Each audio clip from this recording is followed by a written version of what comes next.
Dr. Rebecca Marina, she studied her own red blood cells. They studied and photographed her blood cells under different physical and emotional states. And this is what they found. This is crazy. When she was sad, her blood cells moved quickly and they became tear-shaped. What? When she was sad. What? Blood cells were in the shape of perfect tears. When her emotions reflected great love, the shape and formation and the speed became normal. And no joke, her blood cells began to like sparkle. What? Like with these little glints of light that weren't present before. These little glints of light. When she was anxious, her blood cells clumped together and they started moving all quickly. Tension. Yes. Yeah. Tension. Yeah. Which was identical to when they studied her blood cells when she was sick. Wow. This is the last experiment that they did, which is the most mind-blowing. It gets weirder? Yes. They were like shook by these results already. They're like, wow, this is crazy. It's time to bring in our colleagues to look at this.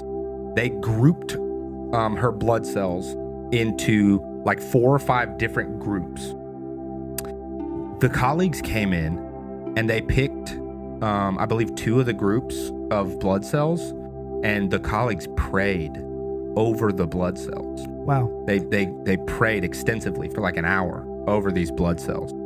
Everyone there was stunned because the blood fluid that was prayed over not only shined like bright, not just the little glints of light from before, but like it was like glowing. But hold on. But we are talking about at a level that's so far beneath the detection of the human eye, right? Oh, 100%. We're talking about like microscope. It's a dark field. Okay. It's called a dark field microscope. It completely blacks out everything behind it so that you could see things like this light and things like that. Mm-hmm. This is insane. The blood cells separate from her body that were being prayed over, the light and the motion were pulsating at the same rate of her resting heart rate. What? Her blood cells on a plate separate from her body that have been separated for hours. They're entangled. They are. They're still connected. Wow.